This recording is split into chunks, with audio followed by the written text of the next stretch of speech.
A young woman of faith, a kingdom in peril, a courageous act that changed history. Will Esther risk everything to save her people?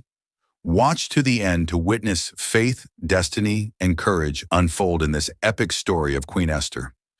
Before we dive in, make sure to like this video, subscribe, and turn on notifications so you don't miss any inspiring Bible stories. In the mighty kingdom of Persia, King Xerxes ruled over 127 provinces from India to Ethiopia. One day he held a lavish feast that lasted 180 days, displaying his wealth and power.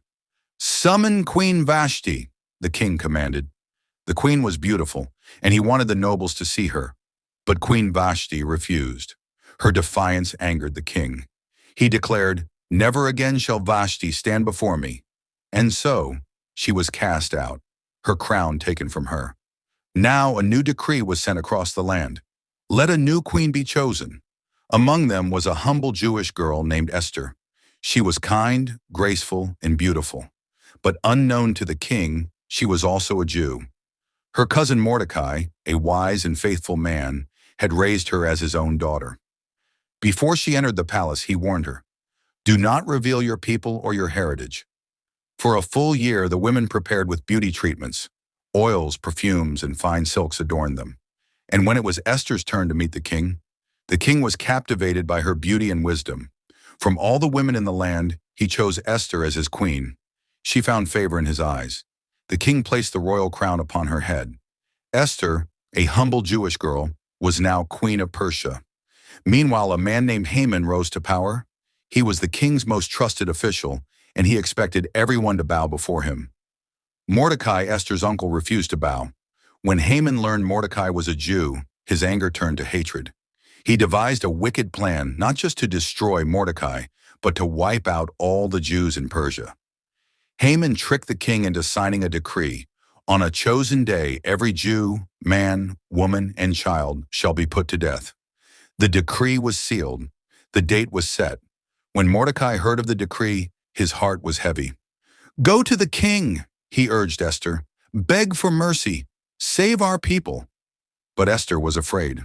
"No one can approach the king unless summoned," she whispered. "To do so is to risk death." Then Mordecai's words pierced her soul. "If you remain silent, deliverance will come from another. But perhaps you were made queen for such a time as this. Gather all the Jews, fast and pray for 3 days, and then I will go to the king," Esther said. On the third day, Queen Esther stepped into the king's court. King Xerxes extended his golden scepter. Esther had found favor in the king's eyes. "What is your request, my queen?" the king asked. But Esther did not rush. "Come to a banquet, my king, and bring Haman with you." At the second banquet, the king asked again, "What do you desire, Esther?" "I will give you even half my kingdom." Esther took a deep breath. "O king, my people are in danger. We are marked for death." "Who would dare do such a thing?" Esther pointed across the table. "It is Haman, this vile enemy." The king rose in fury. Haman trembled in terror. That very night, Haman was executed on the gallows he had built for Mordecai. But the decree could not be undone. So the king issued a new command. The Jews may defend themselves. And on the appointed day they did. The people of God triumphed. Mordecai was honored. And Queen Esther, the brave queen who risked her life to save her people, was remembered forever. Like Esther, you have a purpose.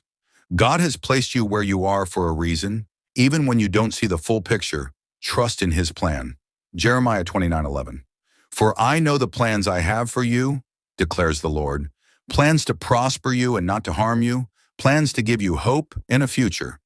If this story inspired you, don't forget to like this video, subscribe, and turn on notifications so you never miss more incredible Bible stories.